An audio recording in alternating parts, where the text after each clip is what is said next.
한 번만 따라해 주시면 감사하겠습니다. 성탄을 기다리며 재림을 준비하라. 시작. 그런 제목으로 말씀을 증거하겠습니다. 지난 주일은 추수감사 주일이었기 때문에 감사에 관한 주제로 말씀을 드렸습니다. 지금 처한 형편에 상관없이 그리스도인이라면 언제라도 감사가 가능한 세 가지 이유가 있다고 말씀드렸습니다. 하나님께 선택받았기 때문에, 예수님께 구원받았기 때문에, 성령님께 인침받았기 때문에 감사해야 한다고 설교했습니다. 사랑하는 성도 여러분, 오늘부터 대림절이 시작되었습니다. 대림절 혹은 대강절이라고 하는데요, 둘 다 그 대자는 큰 대자가 아니고 기다릴 대자입니다. 무슨 대자요? 기다릴 대자. 뭘 기다리느냐 하는 겁니다. 두 가지 의미가 있습니다. 아기의 몸을 입으시고 이 땅에 내려오신 성탄의 예수님을 기다리는 의미가 있고요, 또한 천군 천사와 함께 영광 중에 다시 오실 재림의 예수님을 기다리는 의미가 있습니다. 이렇게 이중적인 의미가 있어요. 그래서 제가 여기 여러분 플래카드를 한번 봐주세요. 대림절에는 이렇게 이중적인 의미가 있다. 두 가지 차원이 있다. 뭘 기다리는 거예요? 성탄의 예수님을 기다리는 차원도 있고요, 다시 오실 재림의 예수님을 기다리는 차원도 있어요. 근데 사실은 그 둘 중에 뭐가 더 중요할까요? 어떻게 하셨어요? 왜냐하면 예수님은 이제 더 이상 아기 예수의 모습으로는 더 이상 한 번만 그렇게 하시면 됐지 두 번 다시 아기 예수의 모습으로 오시지는 않아요. 한 번이면 좋게요. 다시 오실 예수님은 연약한 아기의 몸이 아니라 영광 중에 천군 천사와 더불어 오신다 하는 거예요. 놀라웠게도 성령님은 하나 되게 하셔서 중고등부 예배 때도 오늘 안세한 목사님이 재림에 관해서 설교를 하시더라고요. 저랑 짜고 한 게 아닌데, 절대로 저랑 짜고 하지 않았어요. 미리 성령님은 하나 되게 하시는 거야. 와, 놀라움이 제가 머리가 쭈뼛쭈뼛 서더라고요. 와, 성령님 놀라웠다. 그래서요, 오늘부터 3주간은 재림의 예수님에 관해서 설교를 하고, 성탄절이 임박해 오면 그때는 아기 예수님에 관해서 이렇게 균형을 맞춰서 제가 설교를 하겠습니다. 여러분, 우리 주님이 재림하시게 되면 인류의 역사는 그것으로 끝입니다. 그리고 역사의 종말과 함께 모든 인생은 각각 살아온 삶에 대한 심판을 받게 됩니다. 여러분도 그렇고 저도 그렇고 엄중한 심판대 앞에 서게 됩니다. 그렇다면 장차 심판대에 섰을 때 심판 주신 하나님께서 과연 무엇을 심판하시겠습니까? 당연히 죽기 전에 예수를 믿는 믿음을 가졌는지, 그만 불신앙 가운데 살다가 죽음을 맞이하였는지 구원 여부에 대한 심판이 있게 될 것입니다. 그래서 예수님을 믿는 자는 천국에 가고 예수를 믿지 않은 자들은 지옥에 가는 그런 심판을 당하게 될 것입니다. 그런데요, 요한계시록 20장 12, 13절을 보시면 행위 심판에 대한 말씀이 있다는 거 여러분 아십니까? 한번 따라해봐요. 행위 심판. 요한계시록에 나오는데요, 그러니까 예수님을 믿고 구원을 받은 자라고 하더라도 지상 생애를 사는 동안 물질을 어떻게 벌었는지, 물질을 어디에 사용해야 했는지에 관한 심판이 있다라는 거예요. 행위 심판. 왜냐하면 우리 예수님은 물질에 관해서도 우리의 주님이시기 때문입니다. 이것을 가리켜서 물질에 관한 주되심이라고 불러요. 물질에 관한 로드십. 한번 따라, 물질에 관한 주되심을 인정하라. 그래서요, 바라기는 물질의 주인이자 물질의 심판자이신 예수 그리스도 앞에 섰을 때 여기 계신 분 누구라도 부끄러움 당하지 않기를, 물질관을 바르게 정립하시는 복된 시간이 되기를 주님의 이름으로 간절히 축복합니다. 오늘 본문을 보시면요, 예수님 당시의 사회문화적인 배경을 알아야 이해되는 구절이 나옵니다. 바로 19절입니다. 여러분 함께 읽겠습니다. 19절 한번 보여주실까요? 19절 시작. 너희를 위하여 보물을 땅에 쌓아두지 말라. 거기는 좀과 독록이 행하며 도둑이 구멍을 뚫고 도둑질하느니라. 아멘. 거기 여러분 떼어놔 주시면요. 여러분 오늘날 우리가 재산을 보관하거나 증식하는 몇 가지 방법이 있습니다. 은행 저축이 가장 대표적이고요. 주식 투자, 보험, 땅이나 건물 같은 부동산을 구입하는 방법이 있습니다만 예수님 당시에는 이런 것들이 있을 리가 없겠죠. 옛날에는. 그래서요, 이 예수님 당시에 이 산상수훈이 기록될 당시에 재산을 축적하고 재산을 보관하는 방법이 딱 세 가지 방법이 있었습니다. 첫 번째는요, 의복을 모으는 방법입니다. 뭘 모아요? 여러분, 아니 무슨 옷을 보관하는 게 무슨 돈이 될까, 재산이 될까? 여러분 띵 하고 생각하시는 분이 계실지 모르겠는데 옛날 사극을 보시면 임금님이 공을 세운 신하에게 비단을 하사하는 장면이 나옵니다. 그렇죠. 그만큼 의복이 귀했기 때문입니다. 그런데 문제는 의복의 최대 단점이 뭔가 하면 옷이 비단 옷이라고 하더라도 시간이 흘러 오래되면 어떻게 돼요? 누렇게 바래고 좀이 생겨요. 좀이. 그래서 심하면 구멍이 뚫려서 버릴 수밖에 없다는 거예요. 좀벌레 때문에. 두 번째는요, 창고에 곡식으로 쌓아두는 방법이 있습니다. 누가복음 12장에 보시면 한 어리석은 부자가 곡식이 많아서 창고를 더 크게 짓자, 창고를 더 확장시키자, 이런 내용이 나오지 않습니까? 그런데 곡식의 최대 단점이 뭐예요? 곡식. 여러분, 동록이 생긴다는 거예요. 동록. 사과나 배 따위의 겉껍질이 매끈하지 않고 마치 쇠에 녹이 낀 것처럼 거칠어지거나 퍼렇게 되는 현상을 가리켜 동록이라고 합니다.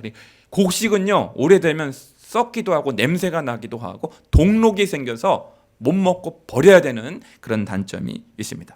그래서 재산 축적 방법으로 부적절합니다.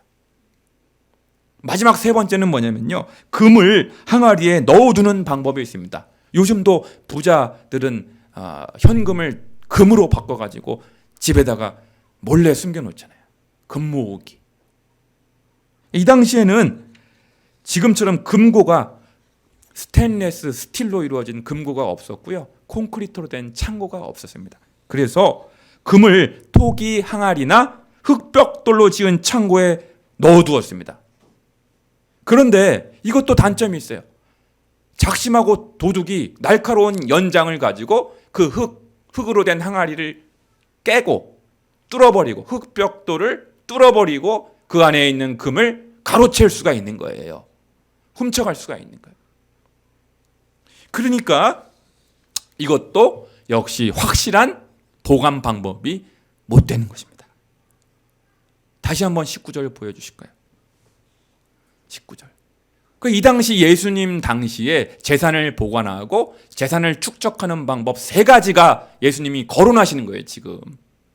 그 세 가지 방법은 다 확실한 방법, 안심할 수 있는 방법이 못 된다라고 다 지적하고 계시는 거예요. 좀이 슬고 동록으로 폐하여지고 도둑이 구멍을 뚫고 도둑질하게 되니까 이러한 방법으로 재산을 축적하고 재산을 증식하고 재산을 보관하는 방법은 다 안심할 만한 것이 못 된다. 영원한 방법이 되지 못한다 하는 것입니다. 아시겠죠? 네. 그래서 예수님 당시 산상수훈을 얘기할 때 다 알아들었어요, 이거를. 근데 우리는 지금 시대하고 다르니까 제가 지금 설명을 드린 거예요. 사랑하는 성도 여러분, 그렇다면 보다 안심되고 보다 확실하게 보다 영구적으로 재산을 보관하거나 재산을 증식하는 방법은 무엇일까요? 예수님께서 이 시간 여러분과 저에게 그 방법을 일러주고 계십니다. 그 다음 절 20절을 함께 보겠습니다. 20절 시작. 오직 너희를 위하여 보물을 하늘에 쌓아두라.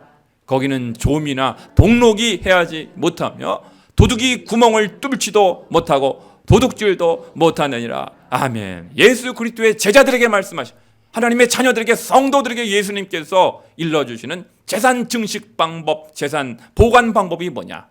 도둑이 구멍을 뚫지도 못하고 좀이 슬지도 않고 동록이 해하지도 못하는 영원한 방법, 영속적인 방법, 영구적인 재산을 축적시킬 수 있는 가장 확실한 방법, 안심할 수 있는 방법을 이제부터 내가 이야기해 주겠다라고 예수님께서 말씀하고 계시는 건데, 그게 바로 보물을 어디에 쌓아두라? 하늘에 쌓아두라라는 거예요. 하늘에. 할렐루야. 하늘에 쌓아두라.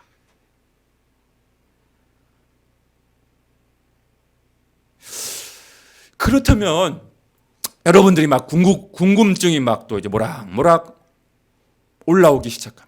목사님, 재산을, 보물을, 재물을 하늘에 쌓아둔다는 것이 도대체 어떤 의미입니까? 그 구체적인 방법이 무엇입니까? 알고 싶잖아요, 여러분들이. 그래서 예수님께서 22절, 23절을 말씀해 주고 계시는 거예요. 22절, 23절 시작. 눈은 몸의 등불이니 그러므로 내 눈이 성하면 온몸이 밝을 것이요 눈이 나쁘면 온몸이 어두울 것이니 그러므로 내게 있는 빛이 어두우면 그 어두움이 얼마나 더하겠느냐. 아멘. 거기 보시면요, 느닷없이 생뚱맞게 안경점 사장님이, 안과 의사들이 제일 좋아라 할 만한 성경 구절이 마태복음에 나왔어요. 그러지 않을까요? 제가 만약에 안경점 사장이라면, 안과 의사라면 제 사업체에다가 이 마태복음 6장 22, 23절을 딱 해갖고 걸어놓을 것 같아. 이렇게 액자에다가. 그러면 구름대와 같이 고객들이 막 몰려들고 장사도 잘 되고 그렇게 될 것 같은데, 아쉽게도 우리 교회 안경점 사장님이나 안과 의사가 한 분도 안 계시죠? 네. 여러분, 이 여기서 말하는 그 22절, 23절에 나오는 그 눈은 뭐 오른쪽은 2.0, 왼쪽은 1.5, 그 눈을 말하는 게 아니에요. 그럼 어떤 눈일까? 응? 예를 들면 우리말 문장에 이런 문장이 있습니다. 친구의 비싼 시계에 눈독을 들이다. 이런 문장이 있죠. 소설책에 그런 문장이 나오고. 눈독을 들인다는 게 뭐예요? 네. 여기서 눈독이란 눈에 도끼를 품는 걸 말해요. 네. 우리 민정이가 눈에 도끼를 품고 공부하고 있잖아요. 네. 도끼를 품고 그냥 얼마나 열심히 공부해서 이번에 좋은 결과가 있을 거예요. 거기서는 좀 긍정적인 의미의 도끼를 품는 거고, 눈독을 들여서 시계에 탐을 낸다. 이거는요, 마음속에 품고 있거나 집착하고 있는 어떤 욕망, 욕심, 탐심, 야망을 말하는 것입니다. 그러니까 오늘 성경에 네 보물이 있는 곳에 그 내 마음도 있느니라. 그 다음에 눈에 대한 얘기를 했으니까 이 눈은 육신의 눈이에요? 마음의 눈이에요? 할렐루야. 마음의 눈을 가리켜. 마음의 눈. 그러니까 에베소서 1장 18절에 너희의 마음의 눈을 밝히사라는 구절이 나옵니다. 한번 따라해봐. 너희 마음 눈을 밝히사. 마음의 눈이 밝아져야 하나님을 볼 수 있고 부르심의 소망을 알 수 있고 하나님께서 그리스도 안에서 예비하신 천국의 기업을 알아볼 수 있는 영적인 눈, 마음의 눈, 생각의 눈, 영안을 말하는 것입니다. 그래서요, 믿음의 눈을 들면 보이는 분 계시네. 주를 찬양, 손을 들고 찬양. 전쟁은 하나님께 속한 것이니. 할렐루야. 믿음의 눈을 열면 보이는 분이 누구시라고요? 하나님이에요. 믿음의 눈이 열리면, 영적인 눈이 열리면, 영안이 열리면 영적 세계에 눈을 뜨게 되고요. 누구보다도 시퍼렇게 살아계신 분이 하나님을 알게 되고 하나님을 의식하게 되고 하나님을 두려워하게 되고 하나님의 말씀을 듣고 싶고 하나님의 말씀대로 순종하고 싶은 영적인 열망이 생기게 되는데 그 시작점이 뭐냐면 마음의 눈이 밝아지는 거예요. 영적인 눈이 열려지는 거예요. 그래서 제가 간절히 기도하는 것은 우리 열광의 식구들의 모든 주의 남종과 여종들에게 영안이 열려서 영적 세계에 눈을 뜨게 되게 도와주옵소서. 천국에 대해서 눈을 뜨게 되게 도와주시옵소서. 그걸 말하는 거예요. 사랑하는 성도 여러분, 여러분의 시선은 육적인 시선입니까? 영적인 시선입니까? 여러분의 관점은 육적인 관점에 머물러 있습니까? 아니면 영적인 관점으로 변화되었습니까? 땅의 것을 생각하고 계십니까? 위의 것을 찾고 계십니까?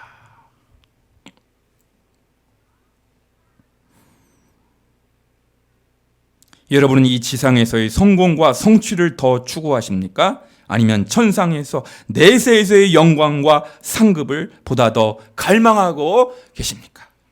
오늘 성경은 우리 각자에게 다가오셔서 그러한 진지한 점검을 요구하고 계시는 거예요.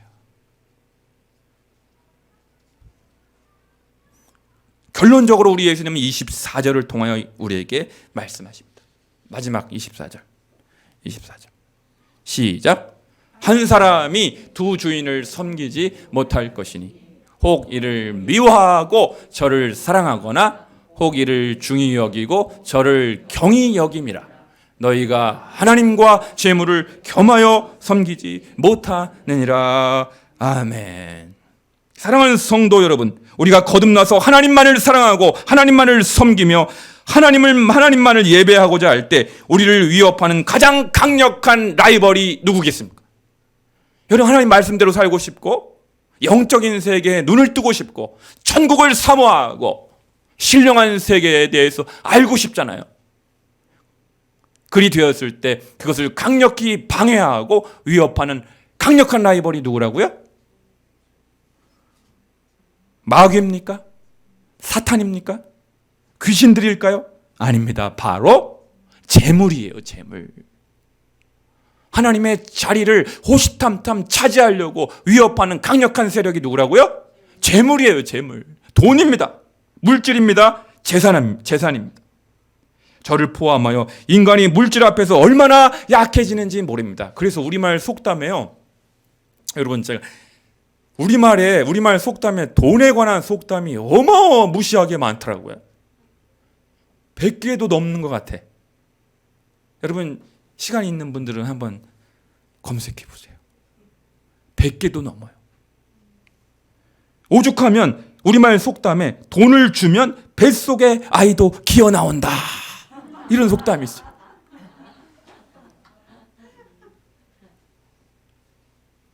돈의 위력이 대단하다는 거예요. 돈의 위력. 와, 돈 준다고 하면 뱃속의 아기도 뛰쳐나온대요. 10달 돼야 나와야 되는데. 돈이 장사라, 돈이 제갈량이라, 뭐 이런 속담도 있더라고요. 여러분, 목사님 좋습니다. 제가 돈이 많아지면 사업이 잘 되고 성공하면 그때 좋은 일 많이 할게요. 우리 이렇게 생각할 수 있잖아요. 이런 속담도 있더라고요. 돈에 대한 사랑은 돈이 자랄수록 잘한다. 이런 속담. 돈에 대한 사랑은 돈이 자랄수록 잘한다. 이게 무슨 뜻이냐면 돈에 대한 애착은요, 돈을 가지게 될수록 돈이 많아질수록 점점 더 자라나서 도무지 욕심에는 끝이 없음을 말하는 거예요.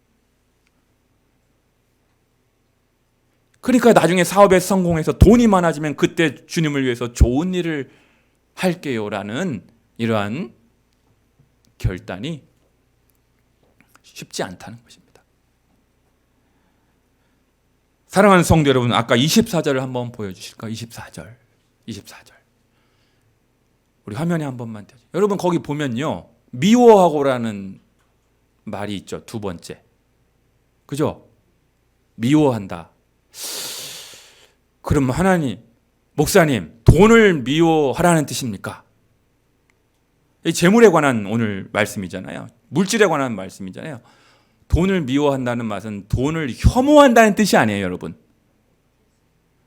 그 미워한다는 말은 헬라어 원어적으로 덜 사랑한다는 말이에요. 무슨 뜻이라고요? 정확히 하셔야 돼요. 여러분 누가복음이나 마태복음이면 너희가 나를 따라오던 처자를 미워하고 아무도 나를 따라오지 못하느냐 이런 말씀이죠. 처자를 미워하고 아버지도 미워하고 어머니도 미워하고 처자를 미워해야만 나를 따라올 수 있느니라. 그런 제자도에 관한 말씀이 있어요.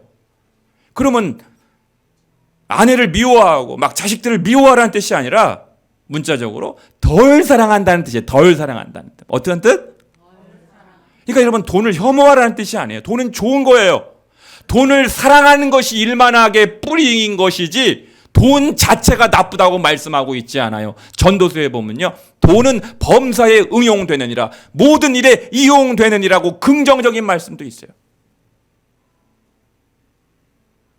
그러니까 돈을 혐오하라는 뜻이 아니라 그래서 옛날에는 막 재산을 배에다가 싣고 와가지고 성경 말씀대로 하겠다고 해가지고 물에다 다 빠쳐버렸어요. 자기 재산을. 실제로 다 버렸어.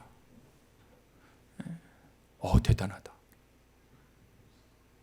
돈을 다 버리고 돈을 혐오하고 그런 뜻이 아니고 덜 사랑하라는 얘기예요. 뭘 제일 사랑하고? 하나님을 제일 사랑하고 예수님을 제일 사랑하고 성령님을 제일 사랑하고 천국을 가장 사모하고 그 다음 순위가 뭐라는 거예요? 물질이고 재물이고 돈이라는 거예요. 그 다음. 그러니까 오늘 설교 듣고 극단적으로 또 비탁하게 자기 재산을 다 배에다 싣고 가가지고 물에다가 다 빠쳐서 돈을 혐오하라는 뜻이 아니라 돈을 버리라는 얘기 아니라 하나님만을 가장 사랑하게 되면 하나님만을 가장 사랑하는 분으로 제자리에 두게 되면 제자리에 모시게 되면 그 나머지 것들은 있잖아요. 2순위, 3순위, 4순위로 제대로 자리를 정렬하게 된다는 얘기예요. 할렐루야. 그러니까 하나님을 제일 사랑하고 먼저 그의 나라와 그의 의를 구하게 되면 이 모든 것을 너희에게 더하시리라고 말씀하셨잖아요. 그러니까 하나님을 쫓아가게 되면 하나님을 사랑하게 되면 하나님을 예배하게 되면 실이 바늘을 따라다니는 것처럼 물질은 자연스럽게 따라오게 되어 있는 거예요. 그런데 그것을 바꿔버리면 물질을 가장 사랑하고 돈을 가장 사랑하고 재물을 가장 사랑하다 보면요 물질도 잃어버리고 사람도 잃어버리고 하나님은 영영 멀어지게 되는 거예요. 할렐루야. 그러니까 순서가 중요한 거예요. 순서가.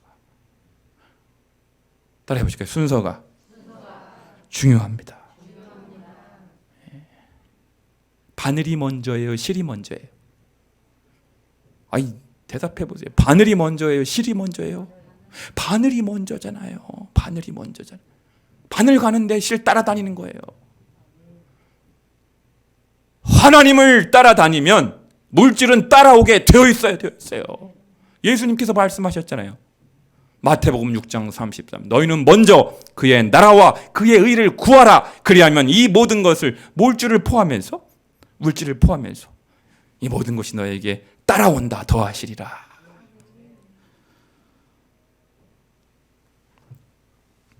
그런데 이 사실을 모르고 이 진리를 모르고 우리가 오늘날 물질적인 풍요에 도취되어서 영적인 결핍, 영적인 궁핍함, 영적인 누추함에 빠져있는 심령들이 얼마나 많이 있는지 모릅니다.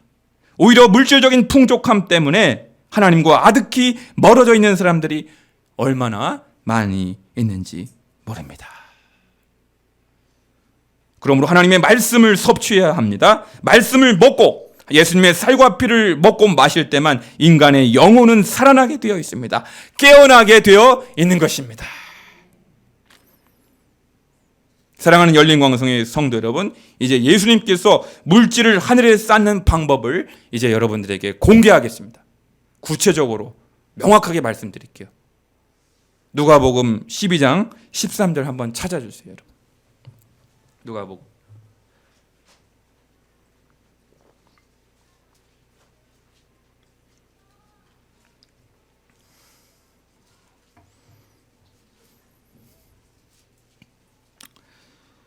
누가복음 12장 33절에 아주 명확하게 나와 있어요. 시작. 너희 소유를 팔아 구제하여 낡아지지 아니하는 배낭을 만들라. 곧 하늘에 둔 바 다함이 없는 보물이니 거기는 도둑도 가까이 하는 일이 없고 좀도 먹는 일이 없느니라. 아멘. 여러분, 예수님께서 하신 말씀입니다. 도둑이 뚫고 들어오는 일도 없고 좀이 쓸 일도 없고 동록으로 해함을 받을 일이 없는, 다함이 없는 재물이 뭐냐 이거예요. 영원한 재물, 썩지 않는 재물이 뭐냐? 소유를 팔아 구제하는 일이다 이겁니다. 여러분, 구제하는. 할렐루야. 가난한 사람들을 돕는 거죠. 나보다 연약한 사람들, 경제적.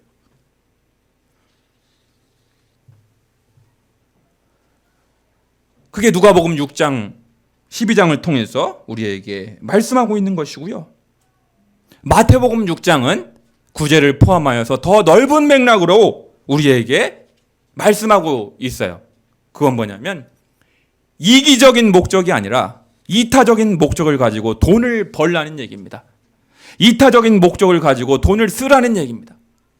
그러니까 구제뿐만 아니라 우리가 돈을 버는 목적도 이기적이지 않은 목적으로 돈을 벌 수만 있다면, 우리가 돈을 쓰는 방법도 이기적이지 않은 방법으로 돈을 쓸 수만 있다면 그것이 다 넓은 맥락에서 보물을 하늘에 쌓는 것이 되는 것입니다. 그래서 우리말 속담에 개같이 벌어서 정승같이 쓰라는 속담이 있습니다. 들어보셨죠? 이 속담은 수단과 방법을 가리지 않고 무조건 돈만 많이 벌었다가 좋은 일에 많이 쓰면 된다라는 뉘앙스를 풍깁니다.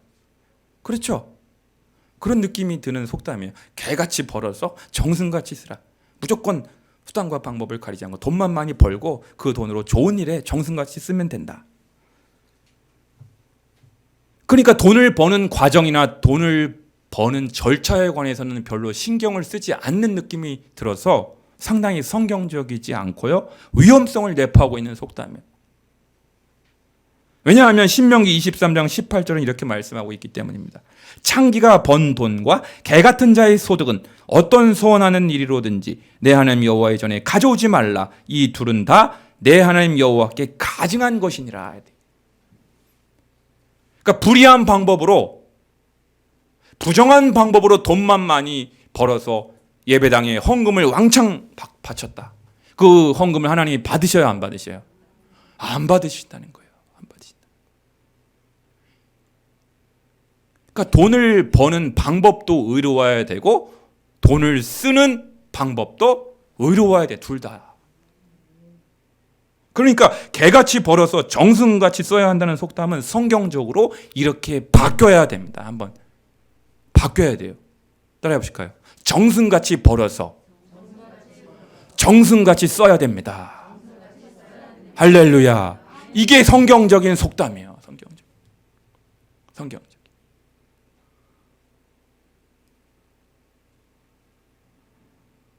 그렇습니다. 여러분, 물질을 절대시하는 시대적 풍조 속에서 우리는 물질을 상대화하는 방법을, 훈련을 계속해서 해야 됩니다. 가난한 이들을 구제하는 일에 물질을 사용하는 것, 물질을 상대화시키는 한 방법입니다. 선교하는 일에 물질을 사용하는 것, 역시 물질을 상대화시키는 한 방법입니다. 소득의 10분의 1은 하나님의 것임을 인정하고 가장 먼저 하나님께 드리는 것, 물질을 상대화시키는 방법 중 하나입니다. 우리보다 더 연약한 교회를 물질로 돕는 것도 물질을 상대화시키는 방법. 그리스도를 위하여 받는 수모를, 여러분 놀라운 말씀이 성경이, 그리스도를 위하여 받는 수모를, 고난을, 지옥을 애굽의 모든 부하보다 귀하게 여겼으니 곧 상주심을 바라봄이라. 히브리서 11장에 나오고 있어요. 놀라운 말씀이에요. 여러분, 주님의 일을 하다가, 복음을 전하다가, 하나님 나라를 위해서 일하다가 억울한 일을 핍박도 당하고 고난을 당하고 수모를 당하기도 하고 지옥을 겪기도 하고 모욕적인 일을 당하기도 하고, 그런 일들이 하늘나라 천국에 마일리지가 팍팍 쌓인다는 거예요. 마일리지가. 천국 계좌에. 얼마나 큰 위로가 되는지 몰라요. 얼마나 큰 위로가 돼요. 따라해 봅시다. 천국 계좌에 마일리지를 쌓자. 할렐루야. 오직 성삼위 하나님만을 하나님으로 섬기시고 재물은 그 다음 가치로 여기셔서 움켜쥐는 삶이 아니라 손을 펴서, 오른손을 펴서 베푸는 삶을 사실 수 있기를 주님의 이름으로 간절히 축복합니다. 기도하겠습니다.